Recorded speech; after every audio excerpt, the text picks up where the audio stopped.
American sanctions are finally working as intended. China and India suspended shipments of Russian oil from the Shadow Fleet after the new US administration took action against this evasion scheme and closed the Panama ports for them.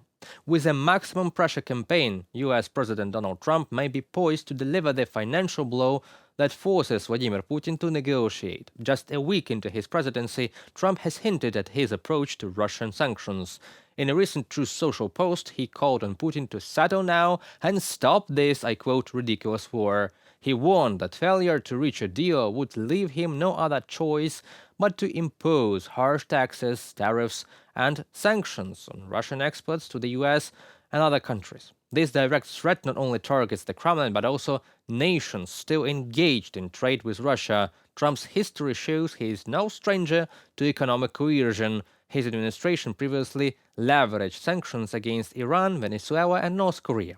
He also views deal-making as a personal strength, needing to secure a win, avoid appearing weak, and ideally generate economic benefits for the United States.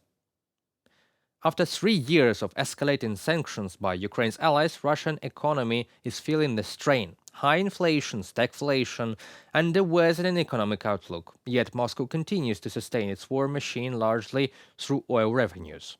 Western sanctions have been slow and cautious, allowing Russia time to adapt. This measured approach has been more of an irritation than a decisive blow.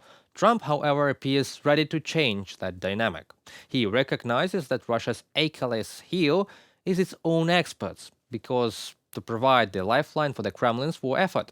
Without this revenue, Moscow's financial position would quickly deteriorate. Trump has already urged OPEC to lower oil prices, arguing that cheaper energy would cripple Russia's ability to wage war at all. He even suggested that OPEC's decision to maintain high prices makes them to a certain extent responsible for prolonging the conflict. This signaled the early formation of a potential Trump-brokered deal.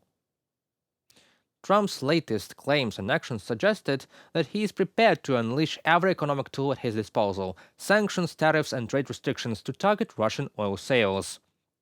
So far, Moscow has maintained much of its energy market.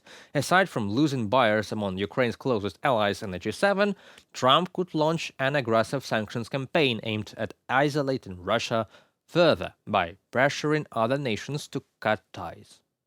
Where those countries will buy their oil and gas from, Trump's answer is clear: the United States, now a major oil and gas exporter, with new orders from the president to boost extraction of energy resources. By forcing nations to abandon Russian energy, Trump envisions boosting US exports while simultaneously strangling the Kremlin's revenue stream.